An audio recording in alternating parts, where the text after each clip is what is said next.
एक plane T shirt और एक बास्केटबॉल लवर का ड्रीम। आज मैं इस ब्लैक टी शर्ट को ट्रांसफॉर्म करने वाली हूँ into something made for court. Hello everyone, welcome back to my channel. अगर आप बास्केटबॉल लवर हो या फिर डेली कोर्ट पर प्रैक्टिस करते हो तो ये व्लॉग आपके लिए स्पेशल होने वाला है। आज मैं एक हैंड पेंटेड टी शर्ट बना रही हूँ जिसका थीम है बास्केटबॉल, जो सिर्फ फैशन नहीं एक प्लेयर की पर्सनैलिटी दिखाता है। Okay, let's begin. तो सबसे पहले बात करते हैं मटेरियल्स की। Fabric acrylic colours, medium and fine brushes, pencil for sketch, plain cotton T shirt और थोड़ा सा पेशेंस। अब बिना किसी रूलर या स्टेंसिल के फ्रीली एक सर्कल बना लिया है। ये सर्कल बास्केटबॉल को रिप्रेजेंट करेगा। मुझे फ्री हैंड शेप्स बनाना पसंद है, इसलिए मैंने इसको फ्री हैंड बनाया है। अगर आप चाहें तो रूलर या स्टेंसिल का यूज़ कर सकते हैं। सबसे पहले मैं टी शर्ट के बैक साइड पर वाइट बेस कलर अप्लाई कर रही हूँ। वाइट बेस का रीज़न सिंपल है, ये कलर्स को पॉप कर देता है और डिज़ाइन को क्लीन एंड प्रीमियम लुक देता है। बेस कलर को मैं थोड़ा सा इवन और स्मूथ लेयर में लगाती हूँ, ज़्यादा हैवी नहीं, क्योंकि मिनिमल डिज़ाइन का मैजिक सिंप्लिसिटी में ही होता है। अब आता है सबसे एक्साइटिंग पार्ट, पेंटिंग। बास्केटबॉल के लिए मैं यूज़ कर रही हूँ bold shades. Orange for the ball, black outlines for strength, dark tones for intensity.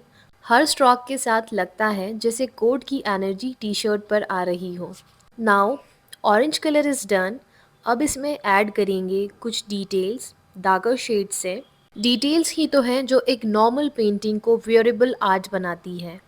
बोल का टेक्सचर और मोशन लाइंस, ये सब मिलके डिज़ाइन को ज़िंदा बना देते हैं। ये टी शर्ट सिर्फ पहनने के लिए नहीं, ये कोट पे कॉन्फिडेंस पहनने के लिए है। बास्केटबॉल की शेडिंग करना मेरे लिए सिर्फ एक कलर फिल करना नहीं है। फैब्रिक पेंटिंग के मल्टीपल प्रोजेक्ट्स के बाद मैंने ये समझा है कि शेडिंग ही डिज़ाइन को अलाइव बनाती है। जब मैं शेडिंग कर रही हूँ तो मैं इमेजिन कर रही हूँ कि बॉल बाउंस हो रही है, लाइट एक साइड से नेचुरली हिट कर रही होती है और दूसरी साइड सॉफ्ट शेडो में चली जाती है। इस विजुअलाइजेशन और लेयरिंग टेक्निक की वजह से बॉल में प्रॉपर डेप्थ आएगी, वरना फैब्रिक पर डिज़ाइन फ्लैट और लाइफलेस लग सकती है। सच बताऊं तो स्टार्टिंग में मुझे भी शेडिंग से थोड़ा डर लगता था। शायद आपको भी कभी लगा हो कि कहीं कलर मिक्स ना हो जाए। लेकिन टाइम और प्रैक्टिस के साथ मैंने ये सीखा कि अगर शेड्स को धीरे धीरे लेयर बाय लेयर बिल्ड किया जाए तो शेडिंग नेचुरली स्मूथ हो जाती है और डिज़ाइन खुद ही डेप्थ लेने लगती है। बॉल के लिए मैं सॉफ्ट स्ट्रोक्स यूज़ कर रही हूँ और रिंग एंड नेट के लिए क्लीन लाइंस, ताकि बैलेंस बना रहे। ये बैक साइड डिज़ाइन एक बास्केटबॉल प्लेयर के माइंडसेट को शो करता है, फोकस, क्लैरिटी और प्रिसीजन। चलिए बात करते हैं मेरे ब्रश टेक्निक की। मैं एक ही कलर को डिफरेंट प्रेशर के साथ यूज़ करती हूँ। कभी ब्रश बिल्कुल हल्का रखती हूँ और कभी थोड़ा सा प्रेस करती हूँ। अगर आप भी फैब्रिक पेंटिंग करते हो तो आप भी नोटिस करोगे कि ये छोटी सी टेक्निक कितना डिफरेंस लाती है। इसी सिंपल प्रेशर कंट्रोल की वजह से बॉल रियलिस्टिक लगेगी और ऑलमोस्ट ऐसा फील होगा जैसे बॉल टी शर्ट से बाहर आ रही हो। चलिए अब मूव करते हैं बास्केटबॉल की रिंग और नेट पर। यहाँ आप अपने कंफर्ट और स्टाइल के अकॉर्डिंग डिज़ाइन बना सकते हैं। कोई फिक्स्ड रूल नहीं है। मुझे पर्सनली ये डिज़ाइन ज़्यादा सूटेबल और बैलेंस्ड लगा, इसलिए मैंने रिंग और नेट को इस तरह से क्रिएट किया है। आप भी अपनी क्रिएटिविटी के हिसाब से थोड़ा ऊपर नीचे, थोड़ा मिनिमल या डिटेल रख सकते हो। आर्ट का मज़ा तभी आता है जब उसमें आपका पर्सनल टच हो। रिंग और नेट बनाते वक्त मैं इन लाइंस को बिल्कुल क्लीन और सिंपल रख रही हूँ, क्योंकि मिनिमल डिज़ाइन में ओवर डिटेलिंग की ज़रूरत नहीं होती। नेट के स्ट्रोक्स थोड़े लूज़ रख रही हूँ ताकि वो रिजिड ना लगे और नेचुरल मूवमेंट फील हो, जैसे बॉल अभी नेट के अंदर से निकली हो। यहाँ मैं ज़्यादा कलर्स यूज़ नहीं कर रही हूँ, सिर्फ लाइट और शेडो से डेप्थ क्रिएट कर रही हूँ।